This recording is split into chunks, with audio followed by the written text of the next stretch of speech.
What's up mga kabreeder? Nandito naman tayo sa panibagong episode ng JM Game Farm. Alright.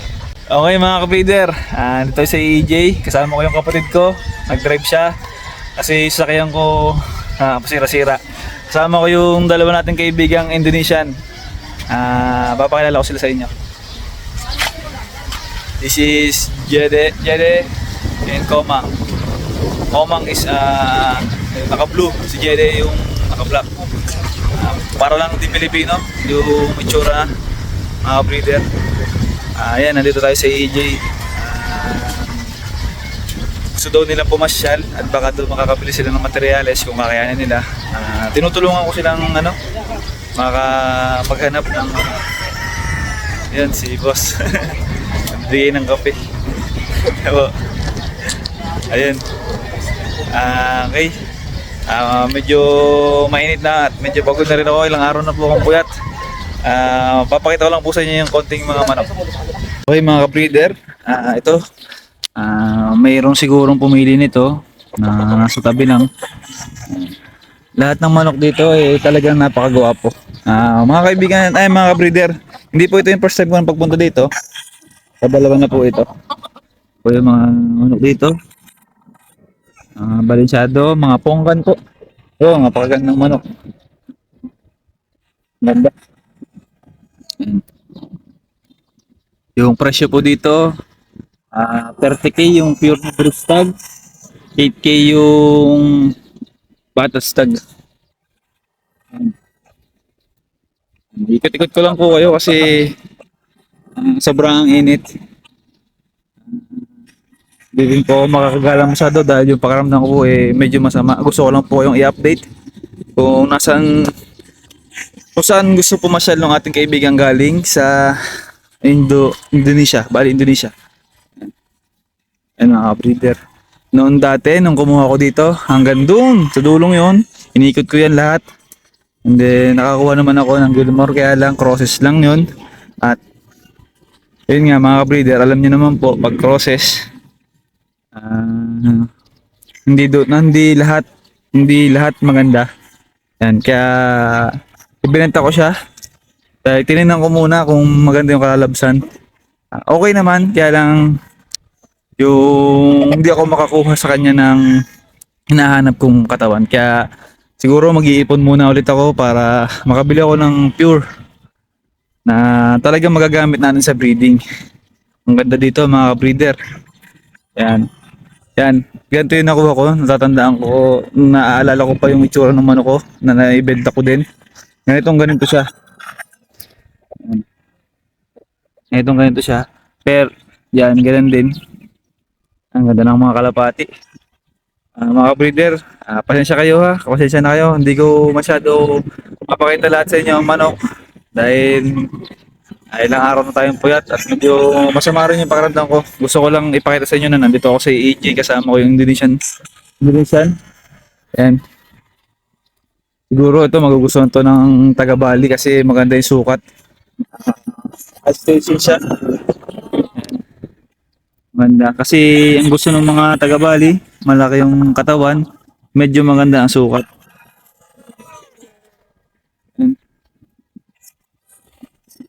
Kaya tayo magkakaroon ganito. Kayo ba mga ka-breeder? Minsan naisip nyo rin o sumagi sa isip nyo na kaya ko kaya magkaroon ng ganitong manukan, ng ganitong manukan. Ako palagi ko naiisip, palagi ako nangangarap mga breeder. Sana dumating yung ganito, magkaroon ako ng ganyan, maayos na farm, malinis. Ayun mga breeder, sana lahat ng pangarap natin matupad, no? Ako kasi mga breeder, grabe ako mangarap, kaya lang siguro hindi ko pa panahon. Pero pagka naibigay sa akin yung break ng buhay, hindi ko pababayaan, hindi ko bibitawan. Talagang susulitin ko. Pero ngayon, tamang tingin lang tayo, tamang muni-muni. Balang araw, magkaroon tayo ng ganito maganda. Alam niyo mga breeder, medyo sobrang saya ko na yung parang sa pangangarap ko ang saya ko, parang minsan naluluha ako. Kagaya ngayon, parang naluluha ako kasi alam niyo yun, sa puso ng isang katulad natin na magmamanok, parang napakasarap ng ganitong manok, ano. Napakasarap tingnan, pero syempre yung gastos malaki. Yan. Kaya sana dumating yung araw, magkaroon tayo ng ganito.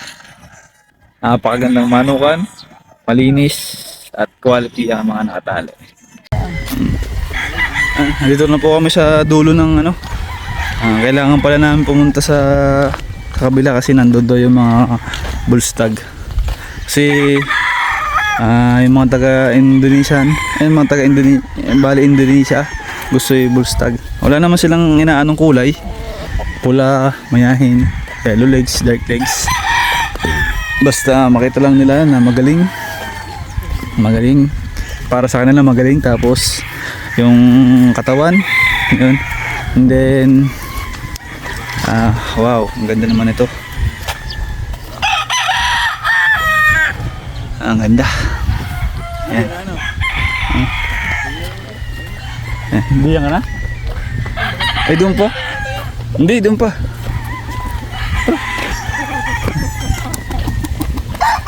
Dito na? Doon pa.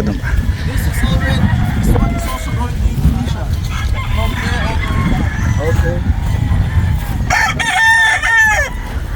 Already sold. Yes. The shaking, I'm just waiting for them to get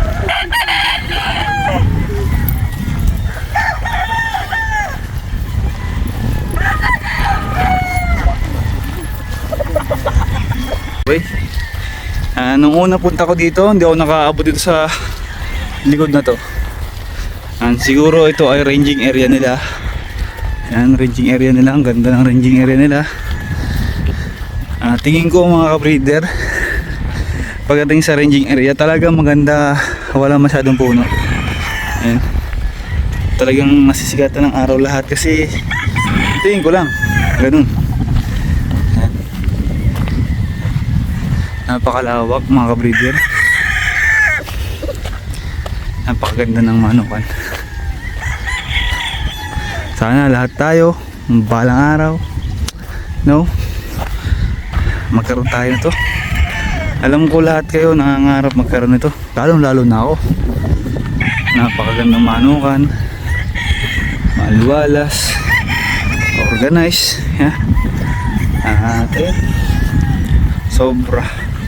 sobrang lawak mga ka-breeder.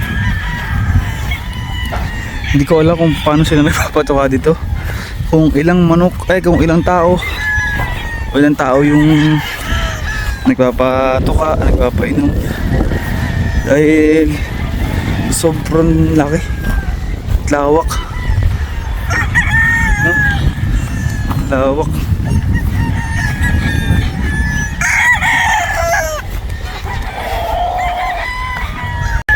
Mga breeder, ang lakas ng hangin, ang sarap dito, sobrang lawak. Kahit doon sa dulo, sobrang lawak ng manukan to. Siguro mga 20. Putas ka, mga 20 tao ang papatuka dito.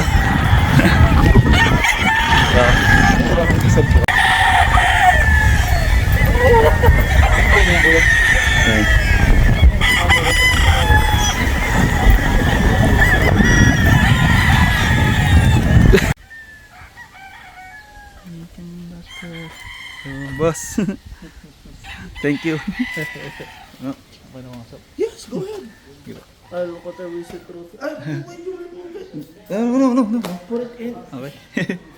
Thank you. Wow.